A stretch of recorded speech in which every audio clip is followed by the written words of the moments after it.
بیشتر از کشور چین وارد میشه دیگه. بعضی و ایجا چون بازار مجاهدین سابق مسمى به بازار بوش بود، زیادتر اجناس ما می آوردیم از کشور چین.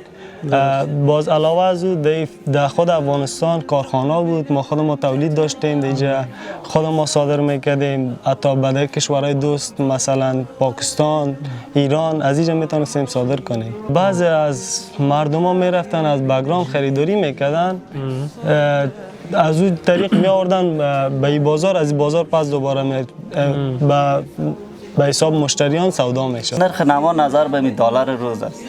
یک روز دلار میره بالا، یک روز میای پایین و روزانه فروشات هم نداریم. اکثرا جنسای ما را که میبینی از بالاترین کمپانی هستند، خصوصا روسی، ترکی، سابق امریکایی بود حالا کم شده.